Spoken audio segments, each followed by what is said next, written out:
Seigneur Dieu, Père Tout-Puissant, dans le nom de Jésus-Christ, tu es au-dessus de toutes choses, ta paix inonde nos cœurs.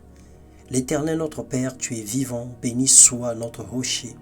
Que l'on dise la grandeur de ton nom, que l'on proclame ta fidélité, ta sainteté.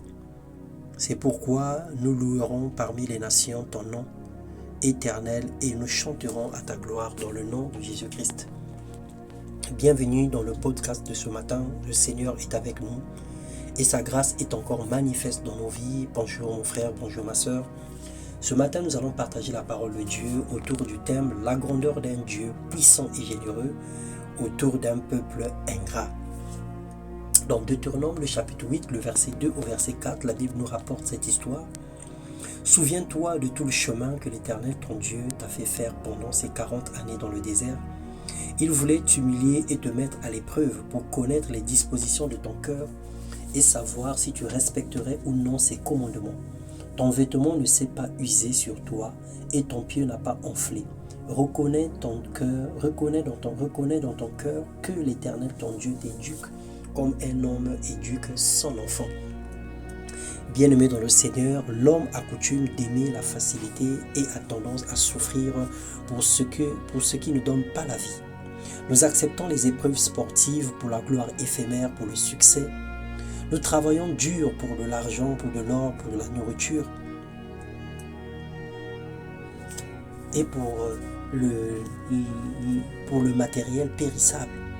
L'être humain est capable de sacrifier la vie d'un autre pour quelques billets de banque, mais ne ménage aucun effort pour son salut. Il ignore les bienfaits de Dieu. D'un revers de main, il balaie les prophéties bibliques, les avertissements que lui donne la parole de Dieu, les exhortations et autres. Dans Ésaïe 66, la Bible déclare « Le Seigneur est grand, plus grand que lui n'existe pas, car le ciel est son trône et la terre est le marchepied de ses pieds. » Comment pourrions-nous aimer le monde plus que Dieu? Comment pourrions-nous favoriser certaines choses qui n'ont ni tête ni queue, qui n'ont ni vie par rapport à ce qui donne la vie? Notre Dieu est grand. Dans sa grandeur, il se manifeste tous les jours dans nos vies. Ignorant notre rébellion, nos mauvaises actions, il s'emploie à renouveler le souffle de vie en chacun, à gracier les coupables et à pardonner les malfaiteurs. Notre Dieu est plein d'amour et son amour n'a pas de fin. Mais sa punition est aussi grande que le jour de sa justice et de sa colère pour les ingrats et les rebelles, ceux qui ignorent la parole de Dieu.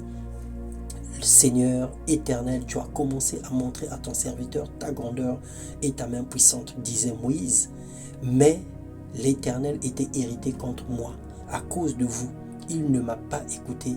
L'Éternel m'a dit, en voilà assez, ne me parle plus de cette affaire. Moïse s'est retrouvé devant une situation difficile et à cause du comportement des enfants d'Israël, Dieu a refusé d'écouter Moïse, Deutéronome 3, 24 à 27. Sache que dans les derniers jours, nous disait Paul, il y aura des temps difficiles car les hommes seront égoïstes, amis de l'argent, vantards, orgueilleux, blasphémateurs, rebelles à leurs parents, ingrats, impies, insensibles, implacables, calomniateurs, violents, cruels, ennemis du bien, traîtres, emportés, aveuglés par l'orgueil, amis du plaisir plutôt que de Dieu. Ils auront l'apparence de la piété, mais régneront ceux qui ont fait la force. Éloigne-toi de ces gens-là, nous dit la parole de Dieu. Éloigne-toi de cette nature et déconnecte-toi de ces choses. Dieu nous appelle à fuir la corruption, car les mauvaises compagnies corrompent les bonnes mœurs. Associe-toi aux gens de bien et prie pour les malfaiteurs.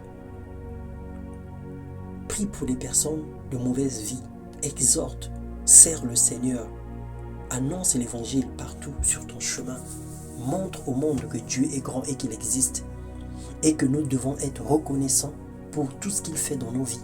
Que tu sois chrétien ou pas, que tu connaisses le Seigneur ou pas, son amour se manifeste sur tous les humains de la terre. Et chaque jour, le Seigneur étend sa main de grâce. Alors il est grand, il est merveilleux, mais nous sommes un peuple ingrat. Nous oublions facilement ses bienfaits et nous choisissons parfois le chemin contraire à la vérité pour suivre les mensonges du diable et pour marcher selon la convoitise de ce siècle. Le Seigneur nous interpelle et Dieu désire notre bonheur. Alors de grâce, reviens à l'Éternel, reconnais-le dans toutes tes voies et laisse-le prendre le contrôle de ta vie. Dans le nom puissant de Jésus-Christ. Amen.